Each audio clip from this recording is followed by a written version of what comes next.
With creditors calling and CERB ending, some people might be feeling afraid of having their assets taken away, like a vehicle, for example. Shawn Stack is with Bromwich+Smith with advice on how to manage this type of situation. So, Shawn, thank you so much for joining us this morning. And unfortunately, this is the reality for more and more people right now. So first off, you need to educate us. What are the different types of debt that one might carry?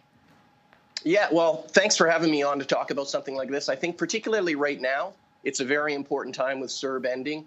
I guess the first thing that we should all be aware of is there's effectively two types of debt. So there's what's called secured debt and what's referred to as unsecured debt. So secured debt is when you go to a lender and they loan you money to purchase a particular asset or collateral.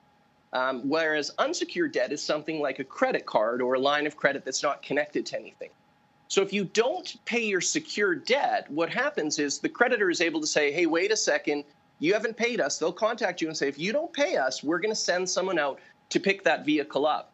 In some cases with the new technology, actually, they're even able to shut your vehicle down if you're not making your payments.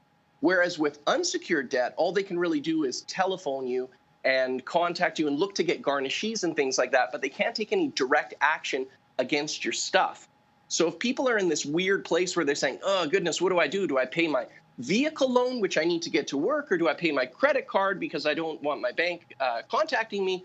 My advice would be pay that vehicle loan at the first time. Good to know. So what can be done beyond that to avoid seizure of assets? Well, and that's a great question, because the real issue is if we're choosing between creditors and we're saying, listen, I'm going to pay this one and I'll avoid this, and we're trying to juggle things. First off, very normal. I mean, this stuff does happen within our community, particularly now with how Alberta's been so hard hit. Really what everyone needs to know is there's what's called a stay of proceedings. And that's a legal term that stops all creditors' actions from taking any action against you. Now, whether that action is seizing the asset that's not being paid, or whether that action is actually trying to garnish your wage or contact you or grab your bank account, a stay of proceedings is only available through a licensed insolvency trustee. And what that does is it stops all their action to allow you that ability to restructure and rehabilitate through a consumer proposal. So at what point should someone reach out and get help regarding their debt, especially when there can be so much shame or embarrassment that's often associated with it?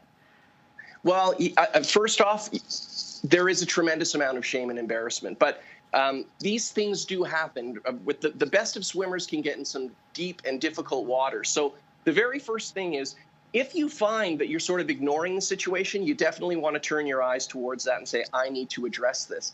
And if it's the case that, earlier, as I was saying, you have to debate and wonder, like, who should I pay? If you're actually in that place, now's the time to be speaking with the licensed insolvency trustee about how a consumer proposal works. What's important to understand about this, and many people are afraid if they're talking to a licensed insolvency trustee, we used to be called bankruptcy trustees, they're afraid, like, my goodness, it means I'm going to lose all my stuff. And that's absolutely not the case. The idea behind a proposal is we determine what would occur in a bankruptcy, and you just offer a little bit more, and it forces that settlement on the creditors so that the citizen can say, my debts are under control and I can focus on my health, my work, my children, and my community. Well, thank you so much. You've really explained that very well for all of us. For more financial advice, you can find a link to Bromwich+Smith at ctvedmonton.ca under Morning Live.